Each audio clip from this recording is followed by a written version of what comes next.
देखिए हर स्टेट की परिस्थिति अलग अलग होती है। वहाँ की परिस्थिति आप देख रहे हैं मीडिया के अंदर ही, वहाँ क्या स्थिति बनती है वो तो आने वाला वक्त बताएगा। पर ये अच्छी परंपरा नहीं है मेरी दृष्टि के अंदर। वहाँ पे भी हॉस्टेलिंग हो रही है। बीजेपी पहले मध्य प्रदेश, फिर राजस्थान और फिर महाराष्ट्र। ये बहुत ही शुभ संकेत नहीं है, बहुत ही अशुभ संकेत है देश के लिए, डेमोक्रेसी के लिए। ये मैं कहता हूँ। और पब्लिक को इन बातों को समझना चाहिए। पब्लिक की माई बाप होती है, लोकतंत्र वही सरकार बनाती है और वही घर भेजती है। उनके ऊपर है वो किस रूप में देखती है। अब हिंदुत्व के नाम पर जो ये नारा दिया हुआ है, तो लोग हिंदुत्व के नाम पे इनको समझने लग गए। पर साथ में अन्य प्रॉब्लम भी तो है, महंगाई है, बेरोजगारी है, अर्थव्यवस्था गर्त में जा रही है। सेना के अंदर ये जो अग्निपथ लेके आए हैं, एक नया प्रयोग है, सबको पूछ के करते हैं। पार्लियामेंट में डिस्कशन होता, रिटायर्ड अफसरों को, जनरल कर्नल को पूछते तो और अच्छे ढंग से स्कीम लागू हो सकती थी। उसको भी बना दिया कंट्रोवर्सी में। तो ये जो गवर्नेंस हो रही है दिल्ली में, ये सबको ईडी, इनकम टैक्स, सीबीआई को जिस रूप में मिसयूज कर रहे हैं, उससे पूरे देश के अंदर बहुत ही चिंता का विषय बना। सब लोग घबराए हुए हैं, बोल नहीं रहे हैं। और हिंदू मुस्लिम को लेकर भी जो राजनीति हो रही है वो भी खतरनाक ही है, क्योंकि हिंसा जो होगी तो विकास नहीं होगा। और हर कस्बे में, हर गली में, मोहल्ले में हिंदू मुसलमानों के बीच में भय हो गया है। जिसकी जहाँ मेजोरिटी है, दूसरा पक्ष घबराया हुआ है। ये कोई हालत अच्छी थोड़ी है। ईआरसीपी को लेकर गजेंद्र शेखावत फिर बोल रहे हैं। वो कह रहे हैं कि पायलट ने गलती कर दी, नहीं ये होता। तो क्या सर ये ईआरसीपी के मुद्दे को लेकर क्या गजेंद्र शेखावत कंफ्यूज्ड है, या कांग्रेस जो बात कह रही है वो अलग कह रही है? देखिए, दो गलतियां उन्होंने करी है। एक तो उन्होंने कहा प्रधानमंत्री ने वादा नहीं किया जनता से, एक शब्द नहीं बोला ईआरसीपी के बारे में। मैं खुद मौजूद था अजमेर के अंदर। अगर निश्चित हो जाए तो मैं राजनीति छोड़ दूंगा। तो प्रदेश की जनता इंतजार कर रही है कब राजनीति छोड़े हुए। एक बात तो ये। दूसरा उन्होंने कहा कि सचिन पायलट जी सक्सेस हो जाते तो पानी पहुंच जाता। इसका मतलब आप पानी 13 जिलों का मामला है, 13 जिलों का। 13 जिले वाले इनको साफ कर देंगे इस बार। इतना आक्रोश है वहाँ पर, सोशल मीडिया में, हर परिवार में वहाँ आक्रोश है, क्योंकि पानी पानी होता पीने के लिए, सिंचाई के लिए। और वो ऐसी बातें कर रहे हैं, मेरे मुँह से मैं नहीं कहना चाहता है तो सब उनको बुरा लगे, वरना वो ऐसी बातें कर रहे हैं कि उसको अमेंडमेंट करके भेजो आप। इनको हमारे बगैर पूछे काम ये शुरू मत करो। ये ऐसी बातें बोल रहे हैं जो कि मैं समझता हूँ कि उचित नहीं है। अगर सिंचाई 2 लाख हेक्टेयर का सिंचाई का है प्रावधान, अगर उसको हम ख़त्म कर देंगे, योजना नई बना के भेजेंगे तो वो काम में नहीं आएगी। तो ये समझ के पड़ेगा जल संसाधन मंत्री खुद ही जो राजस्थान के हैं। हम तो उम्मीद करते हैं कि अगर मतभेद भी होते हैं आपस के अंदर, तब भी वो व्यक्ति, जैसे हमारी गवर्नमेंट अप्रोच है, वसुंधरा की अप्रोच है, सरकार बदलते ही काम बंद कर दो। जैसे रिफाइनरी बंद कर दी, कई हमारी स्कीम बंद कर दी थी। हम सरकार मानते हैं, वसुंधरा जी का कोई काम बंद नहीं करते, जिसमें ईआरसीपी भी है। ईआरसीपी हमारी योजना नहीं थी, वसुंधरा राजे की बड़ी महत्वाकांक्षी योजना है। जब से हम आए तब से उनको आगे बढ़ाने का प्रयास करें। बल्कि इस बार मैंने 9,000 करोड़ रुपये स्टेट फंडिंग में रखा है। अगर केंद्र नहीं दे रही पहले एक पैसा भी, हम लोग रख रहे हैं। 9,000 करोड़ मैंने दिया कि योजना का काम शुरू हो गया है, आगे बढ़ाना चाहिए।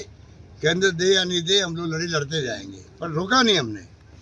तो मंत्री जी को भी चाहिए राजस्थान के हित में, आप राजस्थान के प्रतिनिधि हो, मंत्री हो केंद्र में, इतना इम्पोर्टेंट विभाग आपके पास में है, कि आप एक योजना को प्रधानमंत्री जी को कन्विंस करके आप क्या उसको राष्ट्रीय परियोजना, जो एक भी नहीं है आज तक इतिहास के अंदर, राजस्थान की एक भी परियोजना राष्ट्रीय परियोजना नहीं बन पाई है, तो क्या वो इस योजना को नहीं बनवा पाते?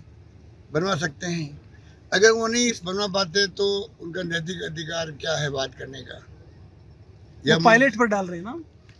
ये तो बड़ी, मैं कह दिया ना आपको कि मैं उसके बारे में कमेंट नहीं करना चाहता। सर, राहुल गांधी के कार्यालय में वायनाड पर हमला हुआ है, मुख्यमंत्री इसकी अशोक गहलोत। निंदा करनी चाहिए। हमला किसी के कार्यालय पे हो, चाहे कांग्रेस का हो, बीजेपी का हो, कोई नेता का कार्यालय हो, अगर हिंसा होगी तो मैं निंदा करूंगा उसकी। मेरा स्पष्ट मानना है कि कोई भी नेता, कोई भी कार्यकर्ता, कोई भी हो पार्टी का, हिंसा का कोई स्थान लोकतंत्र में नहीं है, मेरा सर, मानना है। वही सैंपल के लिए एसीबी ने नोटिस तामील कर दिया है। कहा जा रहा है कि जो गजेंद्र सिंह शेखावत के वही सैंपल को लेकर दिल्ली में नोटिस तामील हो गया है। वो ये कहते हैं कि यहाँ भी संस्थाओं का दुरुपयोग हो रहा है। आप कुछ कहेंगे इस विषय पर? ये तो कानून अपना काम करे, ये तो बल्कि लेट हुआ सर उनको, वो बचते रहे। आखिर में वो जो नोटिस सर हो गया, कोर्ट से हुआ। इनको वॉइस देने में तकलीफ क्या है? ये स्वीकार भी कर चुके हैं कोर्ट के अंदर, दिल्ली के अंदर, कि इनकी वॉइस है। वो पुलिस वहां की स्वीकार कर चुकी है एफिडेविट के अंदर। जब लोकेश शर्मा के खिलाफ में जो केस दर्ज करवाया है, उल्टा चोर कोतवाल को डांटने वाली बात है। आप सरकार गिराने में मुख्य किरदार थे और सबको मालूम, आप एक्सपोज हो गए जब आपका वो आया, उसके अंदर वॉइस आई और दुनिया जानते वॉइस आपकी है। आप खुद ने सरकार गिराने का षड्यंत्र किया। अब आप जो सचिन पायलट के नाम ले रहे हो, तो वो उन्होंने चूक कर दी और प्रूफ हो गया, ठप्पा लगा दिया हमने खुद ने, आप उनके साथ मिले हुए थे। ऐसा है, देखिए ऐसा है, आज से पहले भी मुख्यमंत्री जी ने मेरे बारे में कुछ कह दिया था, मुझे कुछ नकारा, निकम्मा, बहुत सारी बातें बोल दी थी। लेकिन देखो, अशोक गहलोत जी क्या है, अनुभवी हैं, बुजुर्ग हैं और पिता तुल्य हैं, तो वो कभी कभी कुछ बोल देते हैं तो मैं उसको अदरवाइज नहीं लेता। देखो ऐसा है, अभी कुछ दिन पहले दिल्ली में कार्यक्रम हो रहा था, तो वहाँ पे हमारे कांग्रेस पार्टी के पूर्व अध्यक्ष राहुल गांधी जी हैं। राहुल गांधी जी ने मन से मेरा जो धैर्य है उसकी प्रशंसा कर दी थी। अब अगर मेरे धैर्य को, मेरे पेशेंस को राहुल गांधी जैसे नेता उसको अप्रिशिएट करते हैं या उसको पसंद करते हैं, तो मुझे लगता है कि इसको किसी को भी उनके स्टेटमेंट से अनावश्यक रूप से परेशान नहीं होना चाहिए और इसको राइट स्पिरिट में लेना चाहिए। और मैं मानता हूं कि राहुल गांधी जी ने जो बोला, मेरे धैर्य को और जब उन्होंने मेरे पेशेंस को इतना अप्रिशिएट किया है, तब आगे कुछ और रहा नहीं बोलने के लिए। भाई जहाँ तक जो हमारे केंद्र मंत्री हैं गजेंद्र शेखावत जी, वो केंद्र मंत्री इसलिए बन गए क्योंकि वो जोधपुर से चुनाव जीत के लोकसभा का, और हम लोग सरकार में थे, फिर भी हम जोधपुर से चुनाव हार गए और ये चूक हुई हम लोगों से। और मैं समझता हूँ कि अगर उस लोकसभा चुनाव में हम कामयाब होते तो मंत्री नहीं बन पाते, क्योंकि उन्होंने भी एक तरह से वादा खिलाफी हो रही है हमारे साथ। प्रदेश में जब प्रधानमंत्री खुद बोल गए कि इसको राष्ट्रीय योजना घोषित करेंगे आरसीपी को, वो नहीं कर रहे हैं, ना करा पा रहे हैं। तो वो मंत्री प्रदेश के तो हैं, लेकिन वो जोधपुर से चुनाव जीते थे इसलिए मंत्री बन गए। लेकिन अब लोकसभा चुनाव में मेरे ख्याल 2 साल दूर रह गए हैं, सिर्फ 24 से चुनाव आएंगे, तो इस बार हम दोबारा वहाँ से जोधपुर से चुनाव कांग्रेस पार्टी जीतेगी। और जो चूक पहले हो गई थी, भाई हम सरकार में रहते हुए चुनाव नहीं जीत पाए थे जोधपुर का, इस बार वो चूक नहीं होगी। और इस बार 24 में शेखावत जी को जोधपुर से हम चुनाव हरवाएंगे, पार्टी हमारी कांग्रेस जीतेगी और चुनाव में उनको हम हराने का काम करेंगे।